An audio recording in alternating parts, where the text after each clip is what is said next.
Good morning, everybody, and welcome back to a brand new week of Beat the Bell. Hope you guys all had a phenomenal weekend. Lots to talk about on this morning's episode as we head into what could potentially be another exciting week in the market. Thursday and Friday, of course, saw quite the rally from the Bulls, 120-point move higher in ES futures. Can they continue it this week?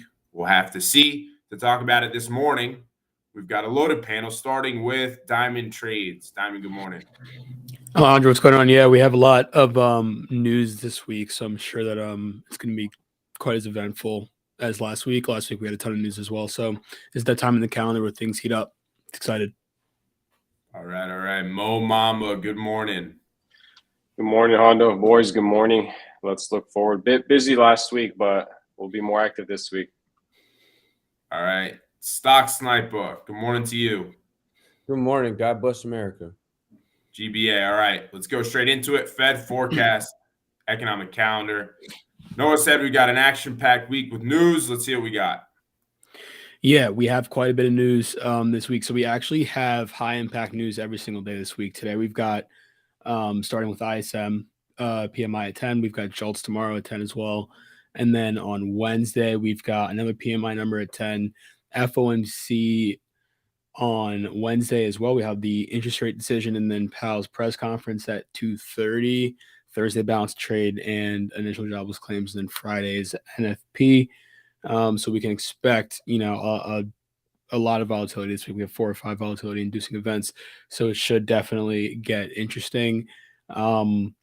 Let's go ahead and take a lay of the land, go ahead into FOMC. So the market right now basically believes the Fed is going to hike another 25 basis points at their meeting next week or this week, actually on Wednesday, and bring rates to the target rate rather to 500 to 525 basis points. According to the CME's Fed Watch tool, the market is pricing in like an 85% chance of a 25 basis point hike and a 15% chance of a pause. This is going to be their first meeting since March. They didn't meet in that month of April. So it's going to be their first meeting since the month of March. And it was actually about at a 50-50 split like 30 days ago. So that number has moved up. I think that the market has sort of realized that the fallout from the regional banks isn't going to be, absolutely terrible. And so the Fed may have, a reason to go ahead and hike again here in March. So the vast majority of market participants, though, do believe that this is going to be the last hike, with Fed funds futures pricing at about an 80% probability of the same rates or lower in June. Why might that be? So again, the continued regional bank stress that we've seen is sort of expected to help slow lending in and of its own, and in turn slow economic growth. So that may do some of the Fed's job for it. So they may want to look at pausing rates here and sort of letting things play out throughout the system.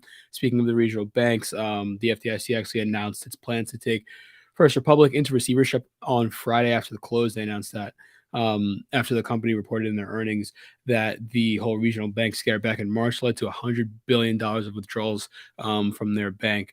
So that's another piece of news that we got over the weekend. FDIC took them into receivership. And then additionally, GDP data that came in last week showed the U.S. GDP rose just 1% in Q1, signaling that the economy is starting to feel some of the cumulative impacts of the Fed tightening. So I think for those reasons, the market is sort of looking for this to be that last rate hike. The Fed has said on numerous occasions that they're not going to cut rates towards the end of the year, but I think that the market is getting a bit optimistic that this may be at least that pause that they were looking for, leaving rates here at 500 to 525. We'll have to see what Jerome Powell sort of leaves the door open for in his press conference after the release on Wednesday. So looking forward to that. And then obviously we've got Apple earnings as well on Thursday just to pay attention to, but that'll do it here at Fed Forecast. Pass back to you. All right. Thank you, brother. Lots to look forward to this week. Let's go ahead and talk about the system. We'll take a look at the SPX 30-minute and 1-hour charts here for just a moment. So this was completely textbook system action. So what did we get? Going back to, it looks like the 20th of April, we got the sell signal on the 30-minute chart, the bearish cross of the 10 SMA below the 50 SMA. The market used, or SPX rather, used the 50 SMA on the 30-minute chart as resistance. We got 3 resistance tests, and then finally we got the sell-off. Now, you're probably asking yourself, why did this rally have so much strength? How could we have seen this coming? Well, the system does a really good job of letting us know that short-term momentum in the market is shifting. So after the sell signal, we come up, we break back above the 50 SMA. That's the first sign that the bulls are regaining control. The second sign is that we cleared the 50 SMA on the 1-hour chart. So once I see this, I know bulls are in full control, okay? And this doesn't necessarily mean time to trade long, but I can know now that that it is better for me to look for opportunities to go long, whether that's dip buys, whether that's false breakdowns, whether that's playing breakouts. Okay. Those types of trades are going to have better odds when the bulls are in control above the 50 SMA on both the 30-minute and 1-hour charts. And then the last thing, of course, was the buy signals that we got on both the 30-minute and the 1-hour charts. When both charts are telling the same story, that is when the magic happens. Okay, guys. So this rally should make sense based on the charts, right? The system told us exactly what was going on. Reminder that we traded above the 50 SMA on the 1-hour chart for all of April. That's why we saw that super strong dip buying, right? Look at the strong uptrend. We saw all that dip buying. We come down. We finally break below the 50. We get a much needed healthy pullback. Now bulls are right back in control above the 50. And we saw that 120 point squeeze in ES over Thursday and Friday. So now going into today, bulls will remain in control as long as we're trading above the 50 SMAs on both the charts. Very simple. So I'll be looking for opportunities to go long if I do any trading. And again, we're still in that territory of, okay, we've ripped pretty much straight up, right, from that 40.72 low in ES. Okay, so definitely important to be a little bit cautious, but nonetheless, bulls are in control using the 10 SMAs as trend support. So really good stuff there. I'm going to pass it over to Stock Snipa now, who's got Bet the Bell for us. For the system, I'm going to pass it over now to Ramsay Rippers for Bet the Bell. Good morning. Good morning, guys.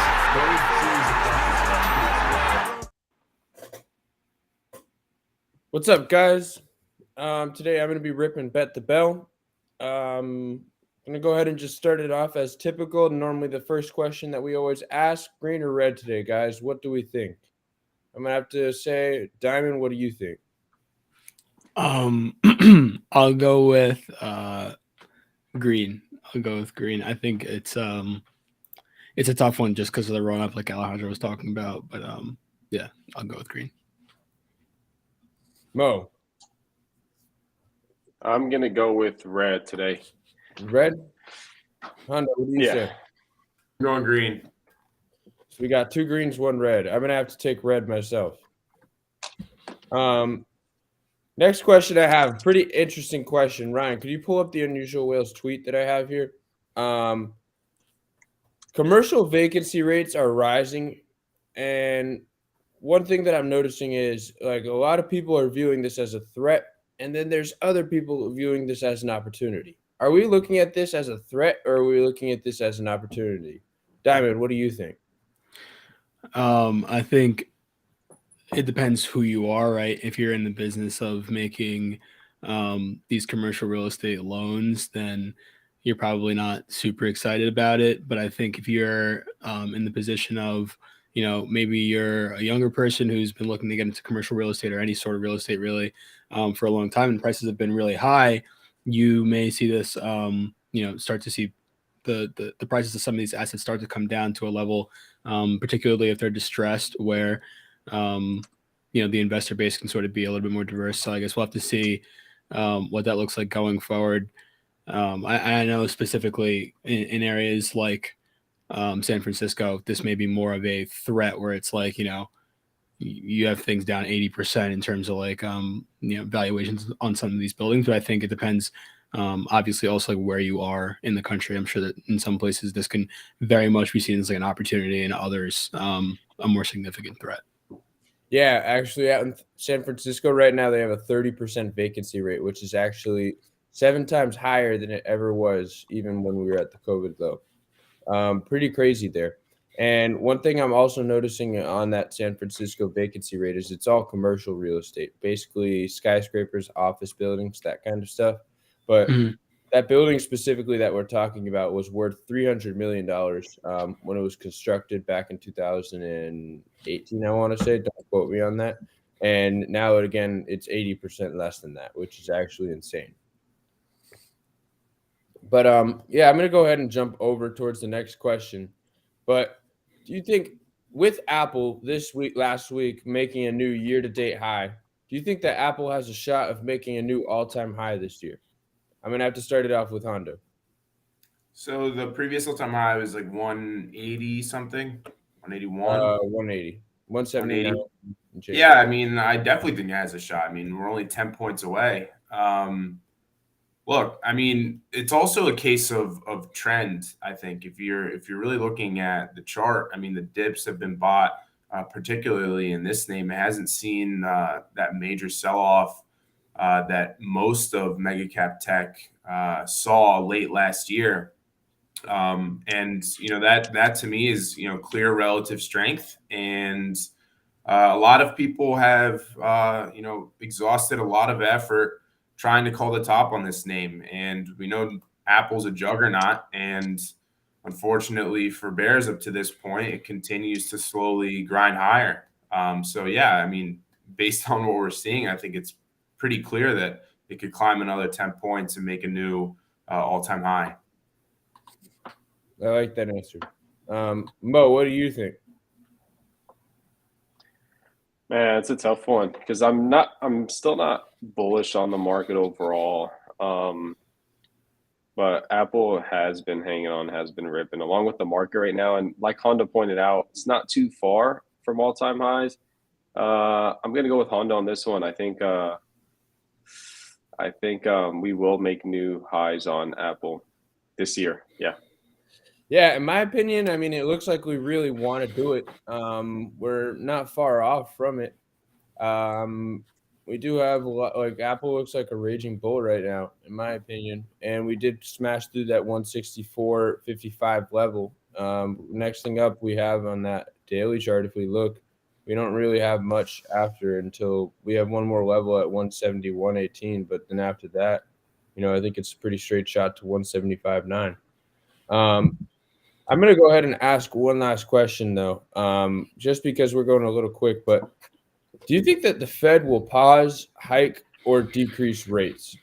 Diamond, what do you think? They're probably going to raise them by 25, and then I think most people are thinking they're going to pause after that. So they're going to raise here, and then I guess likely announce that no more rate hikes to come. Yeah, that's what the market's pricing in anyways. Yeah, I'm gonna have to kind of agree with that. I am seeing all over Twitter and a bunch of people saying that it is possible that we might pause, which I find that to be pretty interesting. But I think decrease is absolutely insane. But yeah, not really any objection to that. But that'll do it for Bet the Bell today. I'm gonna go ahead and pass it back to Honda. All right. Awesome, Sipes. Thank you. We're going to go to Moe Mamba. We're going to wrap up the show here with Mamba Market Analysis. Go ahead here and share my screen. It's massive. They were just infamous trend line right here.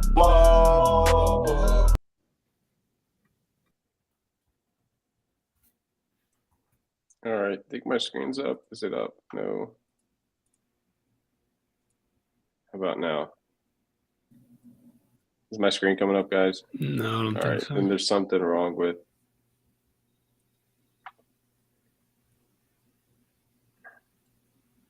Yeah, I think it's not. Yeah, so it's not on my end because I tried sharing it like 4 times here, but we'll just go over. If you guys pull up your SPY daily time frame chart here, now you have a resistance up at 417 to 419.55. Let's say that's the start of your gap fill. We have a gap to be filled at 421.40.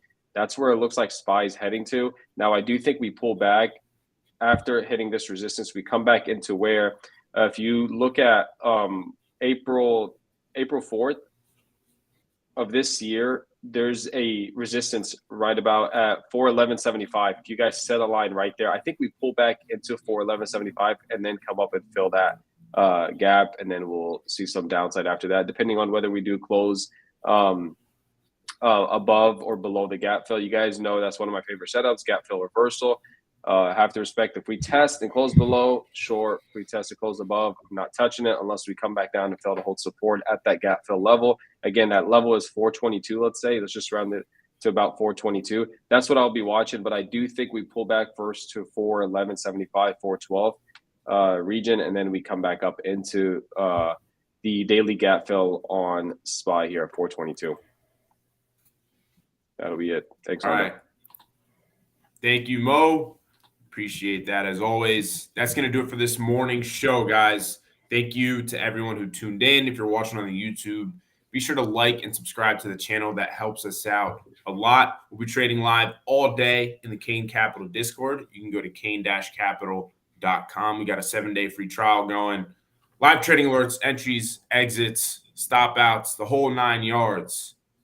Good luck trading this week, everybody. It's going to be a good one. And we'll see you back here on Wednesday morning at 8:30 a.m. Eastern Time. Have a great day, everybody.